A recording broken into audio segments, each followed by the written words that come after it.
দেখুন দেখুন কি হৃদয় বিতারক ঘটনা! ছিনতাইকারী সিএনজি নিয়ে যাওয়ার সময় সিএনজির চালক নিজের জীবনের তোয়াক্কা না করে সিএনজি বাঁচানোর জন্য আপ্রাণ চেষ্টা করছে।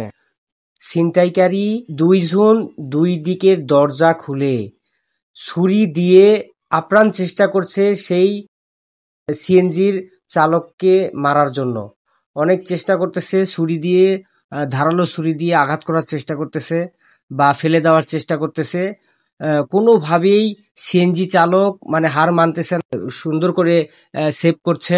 এবং একটি দিয়ে লক্ষ্য করুন, কোনোভাবে কোনো কারণে যদি সেই সিএনজি চালক সেখান থেকে পড়ে যায়, পিছনে চলন্ত বাস ছিল অনেক হাই স্পিডে, আবার অনেক মাইক্রো ছিল অনেক হাই স্পিডে, কোনোভাবে যদি সে একবার পড়ে যায় তাহলে কোনো একটা গাড়ির মানে নিচে পড়ে যাবে, এরকম একটা অবস্থা।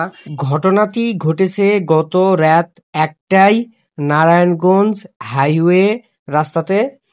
ছিনতাইকারীকে ধরতে আপনারা সবাই সহযোগিতা করুন, ভিডিওটি বেশি বেশি করে শেয়ার করুন। এমন ছিনতাইকারীদের ধরে কঠোর শাস্তির ব্যবস্থা